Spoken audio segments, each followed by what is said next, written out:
Hello नमस्कार साथियों, स्वागत है आप सभी का जीके जीएस गुरु के इस बेहतरीन से लेक्चर्स में। आज के इस लेक्चर्स में हम बात करेंगे आपके डीएलएड एंट्रेंस टेस्ट एग्जाम के लिए वन लाइनर ऑब्जेक्टिव क्वेश्चंस, जो कि इस बार 2025 के लिए काफ़ी इंपॉर्टेंट होने वाले हैं और प्रीवियस ईयर में भी ये सवाल आपसे पूछे जा चुके हैं। तो पहला नंबर सवाल से स्टार्ट करते हैं। सवाल जो आपसे पूछा जा रहा है कि कीटबच्ची पौधा कहा जाता है। कीटबच्ची पौधा कहा जाता है, इसको हम लोग कीटबच्ची पौधा को क्या बोलते हैं, ऐसा आपसे सवाल पे पूछा जा रहा है, जो कि बिहार डीएलएड के एंट्रेंस एग्जाम में काफ़ी बार पूछा गया सवाल है। और ये इसको न्यूट्रिकुलेरिया को कहते हैं। न्यूट्रिकुलेरिया को क्या बोलते हैं? कीटबच्ची पौधा बोलते हैं, याद रखिएगा। ये पीवाईक्यू में भी सवाल आपसे पूछे जा चुके हैं, इसलिए आज के इस लेक्चर्स में हमने इसको इंक्लूड किया है। नेक्स्ट क्वेश्चन है कि न्यूट्रिकुलेरिया का पौधा उगता है। इस प्रकार के जो पौधे हैं साथियों, ये कहाँ पे उगते हैं? तो याद रखेंगे, सुपर फास्ट लेक्चर्स होने वाले हैं और वन लाइनर के माध्यम से हम सब क्वेश्चंस को यहाँ पे इंक्लूड किया है यहाँ पे, और सभी को कवर करने का प्रयास करेंगे, जो कि आपके डीएलएड टेस्ट के लिए काफ़ी होने वाले। तो न्यूट्रिकुलेरिया का पौधा जो उगता है प्यारे बच्चों, ये नाइट्रोजन की कमी वाले मृदा में, जहाँ पे नाइट्रोजन की कमी है उसी मृदा में जो है न्यूट्रिकुलेरिया का पौधा उगता है। ठीक है सर। वर्णवृंत कहते हैं। वर्णवृंत जो है हम किसको कहते हैं? तो याद रखिएगा, वर्णवृंत हम किसको कहते हैं, जरा हम पेन को चेंज कर ले और बताने का अगर आपको प्रयास करें तो सर, वर्णवृंत हम उसको कहते हैं जो पत्तियों में एक लंबा डंठल होता है, उसे वर्णवृंत कहते हैं। पत्ती होती है कुछ इस प्रकार से, मान लीजिए कुछ इस प्रकार से पत्ती होती है और इसमें एक लंबा सा डंठल होता है।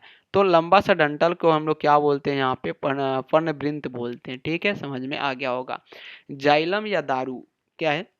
जाइलम या दारू? दारू ये पीने वाले दारू नहीं है, ये पौधे के दृष्टिकोण से जो दारू है वो है। तो जाइलम या दारू उत्तक को और किस नाम से जानते हैं, ये सवाल है। तो जाइलम और दारू उत्तक को जो है हम लोग किस नाम से जानते हैं? तो जल संवहन उत्तक के नाम से जो है हम लोग इसको जानते हैं। और ये भी आपसे पीवाईक्यू में ऑलरेडी सवाल पूछे जा चुके हैं। नेक्स्ट क्वेश्चन जो आपसे पूछा जा रहा है कि सर, जाइलम उत्तक का प्रमुख कार्य है, बताइएगा। जो जाइलम उत्तक होते हैं उसका प्रमुख कार्य क्या है? तो इसका प्रमुख कार्य पौधे के जड़ों द्वारा अवशोषित जल या खनिज लवणों को पौधे के विभिन्न भागों तक पहुंचाना ही जाइलम उत्तक का जो है प्रमुख कार्य है। इसका प्रमुख कार्य पौधे के जड़ों द्वारा, याद रखेंगे, अवशोषित जल या खनिज लवणों को पौधे के विभिन्न भागों तक पहुंचाना ही जाइलम उत्तक का कार्य होता है। जाइलम मतलब जल का संवहन करता है। फिर से हम पढ़े, इसका प्रमुख कार्य पौधे के जड़ों द्वारा अवशोषित जल, यानी पौधे जो अवशोषण करते हैं जड़ के माध्यम से जो भी जल अवशोषित करते हैं पृथ्वी से, उसको जो है खनिज लवणों को पौधे के विभिन्न अंगों में ही प्रभावित कर देना, ये जाइलम उत्तक का कार्य होता है। उम्मीद है समझ में आ गया होगा। और फ्लोएम उत्तक का प्रमुख कार्य क्या है, ये आप बताएंगे। तो फ्लोएम उत्तक का जो प्रमुख कार्य माना जाता है, हर एक भागों में निर्मित भोज्य पदार्थों को दूसरे भागों में स्थानांतरित करना, ये फ्लोएम का कार्य है। इसमें क्या है? भोज्य पदार्थों को दूसरे भागों में स्थानांतरित किए जाते हैं और जाइलम में जो है जल को दूसरे भागों में स्थानांतरित किया जाता है। जाइलम से जल, फ्लोएम से यहाँ पे भोज्य पदार्थ, याद रखेंगे। 2 पॉइंट याद रखेंगे, समझ में आ जाएगा। अगला क्वेश्चन है कि कॉर्क बना होता है। कॉर्क यानी कॉर्क भी एक प्रकार का छाल होता है पौधे का। तो कॉर्क जो है मोटी भित्ति वाली कोशिकाओं का बना होता है। क्या बना होता है? मोटी भित्ति वाली जो कोशिका होती है उसका बना होता है कॉर्क। व्यावसायिक रूप से कॉर्क प्राप्त किया जाता है। कॉर्क भी मार्केट में मिलते हैं, तो व्यावसायिक रूप से कॉर्क प्राप्त किए जाते हैं। तो ये केवरेकस रबर के पौधे से जो है ज्यादातर प्राप्त हम लोग व्यावसायिक के रूप में करते हैं। अगला सवाल है कि पुष्प का प्रमुख कार्य होता है। पुष्प जो होते हैं इसका प्रमुख कार्य क्या होता है? तो प्रजनन करना ही इसका प्रमुख कार्य है पुष्प का। परागन के 2 प्रकार हैं। कौन कौन है जरा देखेंगे। तो सर, परागन के तो 2 प्रकार हैं। परागन परागन के 2 प्रकार है। एक प्रकार है स्वपरागन और दूसरा है परपरागन। स्वपरागन वो होता है, मान लीजिए एक ही ये पौधा है, ये एक पौधा है, ठीक है, और इसी पौधे के जो शुक्राणु मान लीजिए या पुमंग स्त्रीलिंग जो होते हैं, मेल फीमेल होते हैं, आपस में इसी पौधे से आके क्या होते हैं? फर्टिलाइज करते हैं, स्वपरागन कहलाता है। अगर एक पौधा जो है यहाँ से इसका जो है पराग का निकला और दूसरे पौधे के स्त्री केसर से जाके संलयन हुआ, तो इस प्रक्रिया को हम लोग परपरागन कहते हैं। उम्मीद है कि समझ में आ गया होगा। तो ये रहा इम्पोर्टेंट क्वेश्चंस जो कि पीवाईक्यू में ऑलरेडी आपसे, बायोलॉजी से ये सवाल है लेकिन पीवाईक्यू में ऑलरेडी पूछे जा चुके हैं। नेक्स्ट सवाल है जी कि पर परागण में होता है, फिर से इसी चीज को पूछ दिया गया कि सर पर परागण में क्या होता है। तो पर परागण में एक पुष्प के परागकण उसी जाति के दूसरे पुष्प, ये नहीं हो सकता कि जाति अलग हो जाए। मान लीजिए गुलाब का अगर पौधा है तो ये गुलाब के पौधे से ही जाके क्या करेगा, अट्रैक्ट होगा। तो पर परागण में एक पुष्प के परागकण उसी जाति के दूसरे पौधे के पुष्प के वर्तिकाग्र पर पहुंचते हैं, ये याद रखेंगे। तो इसी को हम लोग पर परागण बोलते हैं। नेक्स्ट क्वेश्चन है कि निषेचन कहते हैं, निषेचन यानी फर्टिलाइजेशन। इंग्लिश में नहीं लिखा हुआ है लेकिन आप याद रखेंगे, इंग्लिश वर्ड भी आपको क्या करेगा, बिल्कुल हेल्पफुल होगा। तो निषेचन को हम लोग इंग्लिश में कहते हैं फर्टिलाइजेशन। फर्टिलाइजेशन का कहते हैं, किसको कहते हैं, तो ये परागकण यानी स्पोर, परागकण व बीजांड के संयोजन को हम लोग बोलते हैं।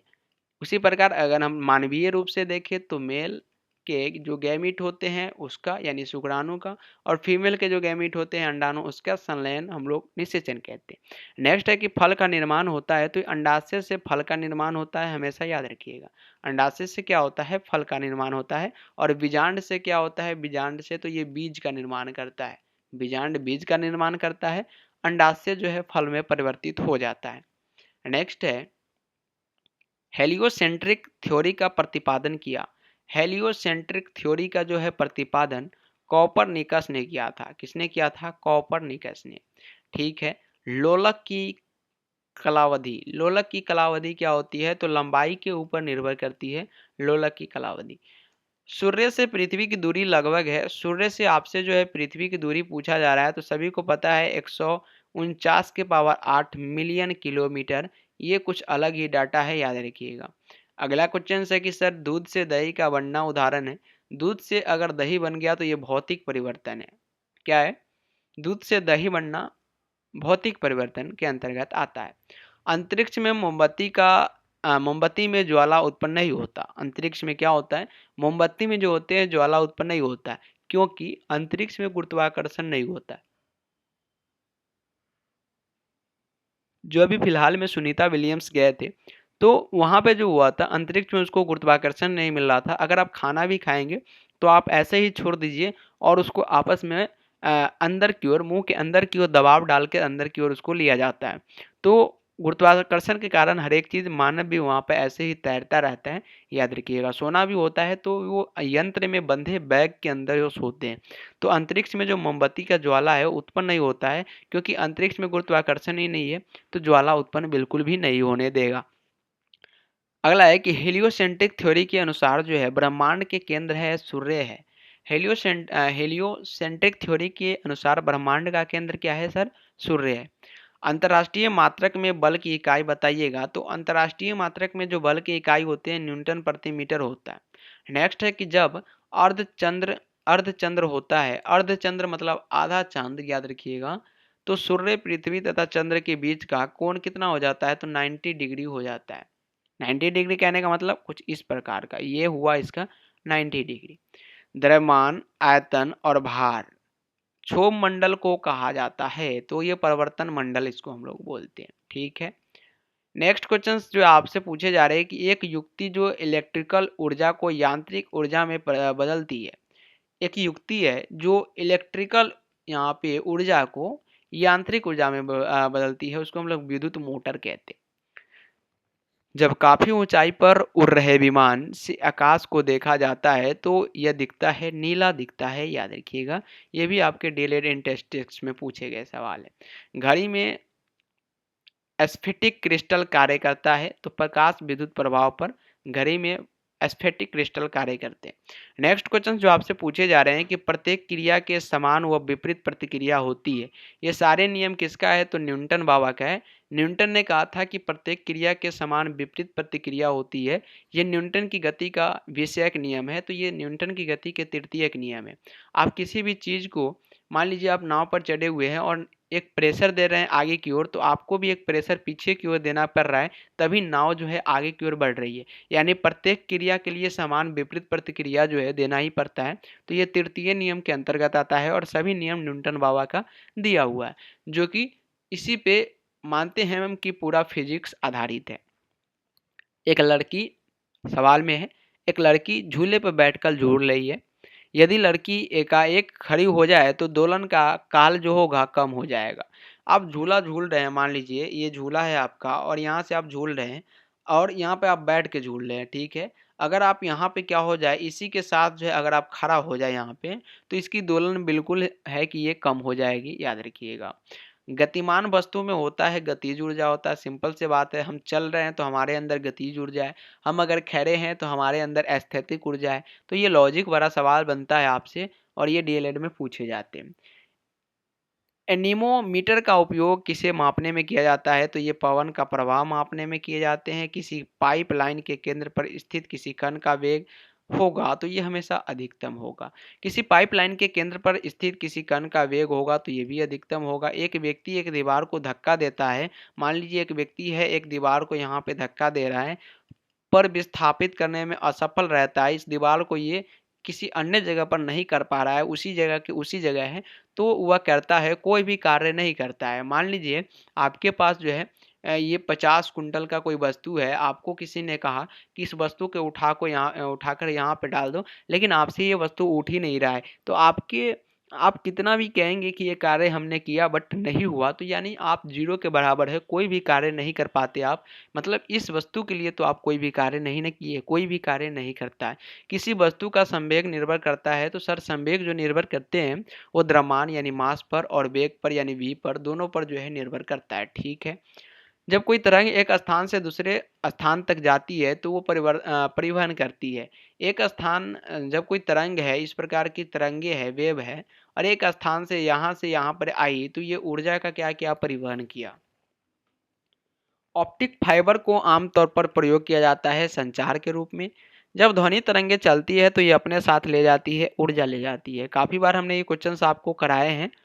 दंत चिकित्सा का दर्पण होता है, दंत चिकित्सक का दर्पण होता है तो याद रखिएगा अवतल दर्पण। मैक संख्या कहते हैं किसी विमान के वेग और ध्वनि के वेग के अनुपात को हम लोग क्या बोलते हैं, मैक संख्या बोलते हैं। ध्वनि हवा में तेजी से गति करेगा जब आवृत्ति अधिक होगी। नेक्स्ट क्वेश्चन है, प्रकाश का अपवर्तन निर्भर करता है माध्यम के घनत्व पर। और अगला सवाल है कि सर अष्टभुजाकार प्रिज्म में फलक होते हैं, तो अष्टभुजाकार में 10 फलक होते हैं। ट्रायोड का प्रयोग किए जाते हैं एम्पलीफायर के रूप में, ठीक है। ऑप्टिकल फाइबर का प्रयोग जो है एडोस्कोपी के रूप में। और प्रकृति में सबसे सशक्त बल जो है ये नाभिकीय बल है। प्रकृति में सबसे दुर्बल बल जो है गुरुत्वीय बल है। और लास्ट क्वेश्चन आज के लेक्चर्स का है कि प्रकाशीय तंतु निर्भर करती है कांच और प्लास्टिक से। तो ये सारे के सारे प्रश्न आपके डीएलएड टेस्ट के लिए था, जो कि काफ़ी बार आपसे पूछा जा चुका है। उम्मीद है कि सारे के सारे प्रश्न आपको याद हो गया होगा। नहीं हुआ है, एक बार आप वीडियो को दोबारा देखेंगे, सारे प्रश्न आपको याद हो जाएंगे। साथ ही साथ आप बताएंगे कि ये प्रश्न आपको कैसा लगा। कमेंट बॉक्स में सभी लोगों का जवाब आना चाहिए। और एक बार वीडियो को लाइक करके चैनल को सब्सक्राइब करके और शेयर कर दीजिएगा सभी भाई बहन दोस्तों के पास। मिलते हैं फिर से नेक्स्ट लेक्चर्स में, तब तक के लिए इतना ही।